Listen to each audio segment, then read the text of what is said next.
Hello and welcome to Zentangle class number 68. We're going to start off with a pencil. I'm just going to draw kind of a rounded box here. You can draw whatever shape you like, but I recommend that you just do it lightly in pencil first. Now I'm going to switch over to the pen, and I'm going to work on the left side and the bottom. So I'm just going to kind of go down about maybe an inch or so from the top, put a little dot, and then come across and do the same thing over here. I'm going to do a swirl that goes towards the center. So it's going to go out and come through. You don't want to have the swirl be too tight. Maybe just go around, I don't know, 1 or 2 times. And then try to get something similar on the bottom. Now we're going to draw the perspective part, which is the little triangle on the top. You just go kind of to the peak of it, put a little dot, and then on the very outside edge, you're just going to run your pen along the outside and go to the point and do the same thing on the other side. Now you're going to do the same thing with these little ones, but you're going to imagine you're drawing straight back to the point, so you have to kind of look at where you're going to be drawing that. You don't want it to go straight. It should look like it goes back to the point. We're going to do the same thing on this side.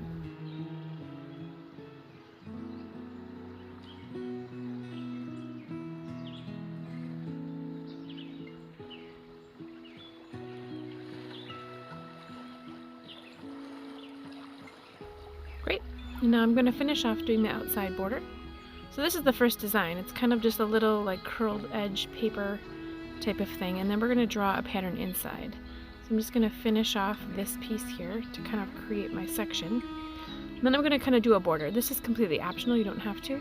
But I think it looks a little bit better for this type of thing if I have a place to sort of end my pattern. So I'm just going to draw it here.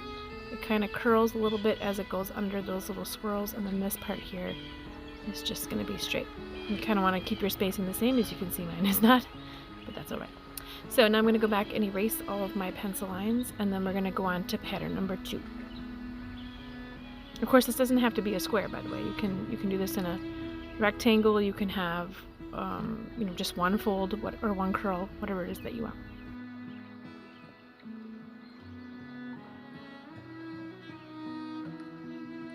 Alright, so now we're going to, switch to pencil. So you're going to do this pencil part here. You're going to divide your section. I'm going to just do arched lines. You can do yours completely straight if you wish. And now each section I'm going to put an X inside. So you're going to start drawing a plus through the whole thing, so you divide it into quads. And then each of this little boxes that you've just drawn, you're going to draw into kind of diamond shapes. So you want to do a plus, then an X in each box. Well, the plus first, and then the X in each box, I should say. And again, they don't have to line up. You just kind of want to get it half from point to point and do it that way. Now I'm going to switch to the pen. So I'm going to work around the center piece here, and I'm going to just draw a little loop. So it goes up the line and comes back. So it's just a little arch between all of the different lines. So some of them can be really small if they're a little bit skinnier. Some of them are going to be a little bit longer, a little bit bigger. You can make these as small or as large as you'd like. It doesn't matter. The original design that I saw for this one had the center points white, like what we're drawing here. You can reverse that, of course. You can do all of these webbed joints. You can color them in black, or you can have them in another color, or you could put a circle inside and kind of make it look like a pearl or a little bead of something sitting in there, and add some shading and do something really, really cool. So you can do it simple like this one, or you can do the reverse, or you can add a whole bunch of other stuff to make it entirely your own. So at each of these each of these joints, you're going to draw a little web. So it's just a little arch from one line to the next. They do not need to match. They don't have to be the same thickness. They can be, one up a little higher, one down a little lower. It's just kind of a little general arch in between. And you want to make sure, of course, like I did, get them on the outside edge as well, where those lines meet your outside border.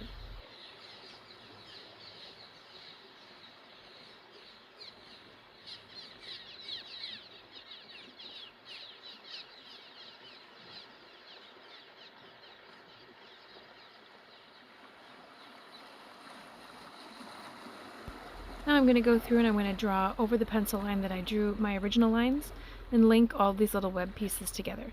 You can just start by doing a simple line in between. I would take your time so you can make sure that they line up. Otherwise you could kind of make them wavy. You could do a little sketchy something or other over the top of it and make it look a little bit more random or weathered. You can make them thicker at the ends and then get skinny in the middle and then go thicker back towards the other web.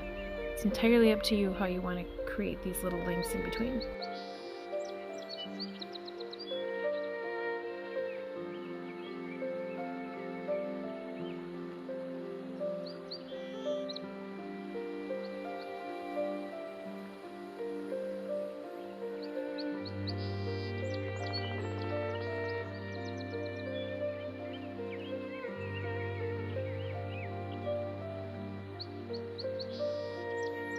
I'm just going to take a second after I finish this here, and I'm going to erase all of my pencil lines in the joints.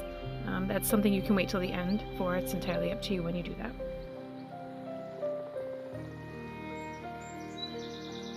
Now I'm going to go back and I'm just going to finish up. I'm going to double up some of these webs, add in the ones, a couple that I missed here. I'm just going to thicken it up a little bit, and that's just because I prefer it that way. I think it's a little dull. The design is a little boring when you just use one line, but that's, if you make it a little smaller, it might be a little bit more interesting, but to me it just seems a little simple. So I'm just going to see what it looks like by adding in some of this thicker stuff here and see if I like it a little better.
So at this point your design is finished if you'd like. On these little paper curls you can go back and you can add some shading. What you're going to do is anything that's kind of inside the cone, so more towards the point of the cone, is going to be darker. My pencil that I'm using today is a little bit harder graphite inside. It's not very good for shading. It's just one of my kids' pencils that happen to be on the table.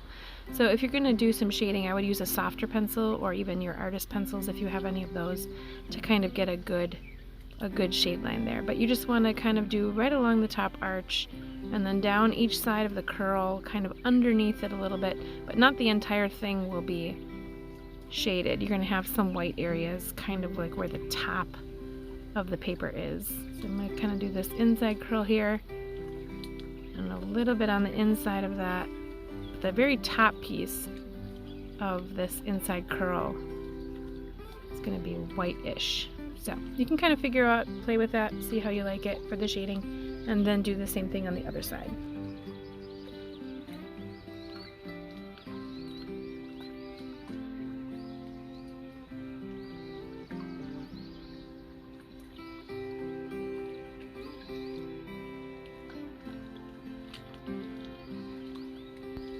So again, I'm not going to do the other side, but just to kind of show you what you can all do with the shading. That looks really good. It adds a lot of interest. Now I'm going to link in my other side. There's no rhyme or reason as to why I'm doing it. I'm just going to draw a circle. You can draw a box. You can do this completely separate. It's up to you. And because I had a border on the other one, I'm just going to draw a border here. This is, now, again, an optional step. So now I'm going to use my pencil, and I'm going to draw a half circle. Try to make it not super skinny. So I'm going to start here. I'm going to draw a good arch. Now you have to start on the bottom of whatever section you have for this. You have to build on the top of it. So I'm going to draw one arch and then two arches inside that are kind of evenly spaced. Using my pen, I'm going to draw some little divider sections there. These are two double lines that do not touch each other, but they're not super far away. And then I'm going to go up to the third row, and I'm going to kind of draw another joint, because you can see it kind of looks like cobblestones. So I'm going to draw another joint that's a little bit offset from the row before. Now that I have all my pieces in, I'm going to go back and draw my stone details. So that's like the detail on the top and the bottom, and I'm going to close each little one. Now the part where you draw the lines or the joints in between the stones in an arch, that is an optional step. You can just go around your arch and you can just draw the stones. You don't want to have them so close to each other that you can't add any background, but again, that's entirely up to you if that's the look you're going for. You can make them completely straight, or you can make them like river rocks where they're really random, kind of wobbly. It's up to you how you want yours to look. So there's my first one, and now I'm going to go back and I'm just going to color in all of these, like what would be grout joints or whatever. And then I'm going to draw a couple more arches and keep going, keep building off of this same thing. I'm going to switch to the big marker though, because for the sake of the video it might get a little long. You can certainly do that though. You can switch over to whatever markers or pens or whatever it is that you like. Alright, so every time you draw the arches you want to use your pencil. So I'm going to finish off this one here because I need to be able to stack my next row. So I'm only going to see two little pieces here. I'm not going to see a lot of those. It does help if you keep your arching the size of your half circles kind of similar. Otherwise it's going to kind of throw off your pattern a little bit, but again, you can do whatever you like.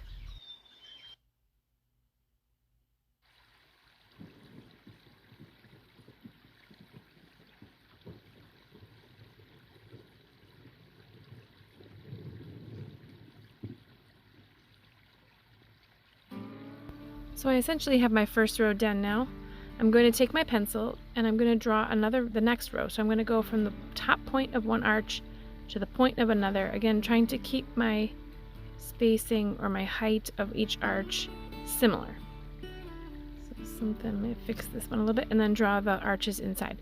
So again, you can just start drawing with your pen if you'd like, but for me, just to kind of make sure I get the spacing right, I'm just going to use the pencil for that part.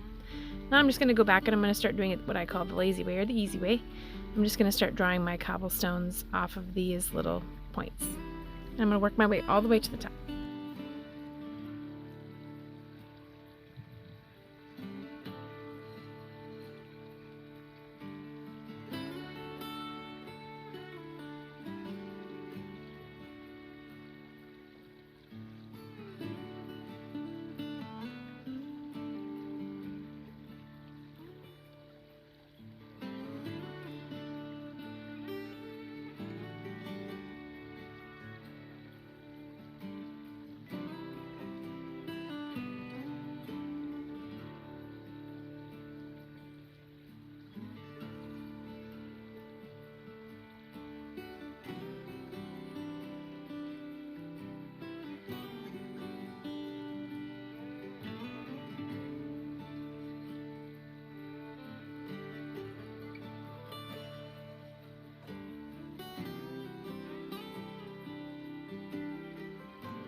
These very top ones here, you won't see too much of the design, but make sure that you finish it all the way to the top and kind of think what is stacked above it. Otherwise it's going to look like you missed a spot.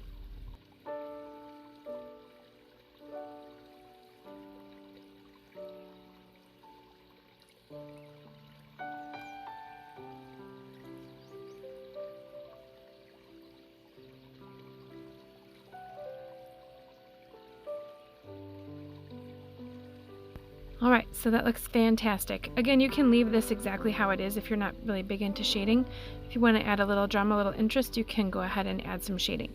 The thickest part of your shade, or your shadow, excuse me, is going to be in this little wedge, this little point between the arches. So you want to make sure that your darkest shadow, not thickest, darkest shadow, is going to be in that section. Again, my pencil is not very good for shading, so it's not going to look as awesome as what yours will look, but you get the idea. So I'm going to do I'm going to pick the left side. I'm going to add a little bit darker shading on the left side of each stone inside my half circle. Now you can add pencil all the way across these little stones and make them kind of a gray color, and then just add darker shading on the one side, or you can leave it white and just add the shadow on whatever side. You can go all the way around. It's up to you how you want to do it. You can add little like weathered pieces, like little distressed marks, so you can draw little dots or little dents or whatever on your rocks. It's up to you how you want to do with these stones, but you just want to add a little bit of interest. The darkest part again is in that point right about here, so I'm going to just work my way through. I'll do one more here. Do it nice and dark right inside the point, and then right on top of each of the arch or half circles that are in the row before.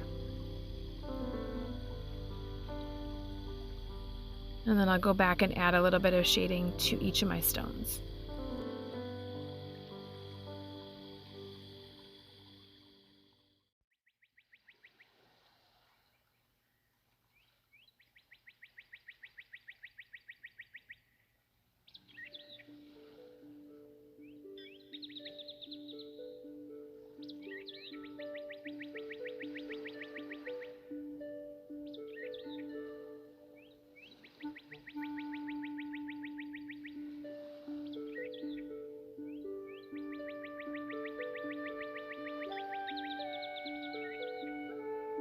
I'm not going to shade the rest of mine just for the sake of keeping the video a little bit more manageable in length, but you can see how much drama that adds just on those two that I did, and if I had the right kind of pencil it would look even better. But I hope that you enjoyed the 3 Zentangles for today. I hope you combine them with some of the other ones that we've learned in other videos or in class.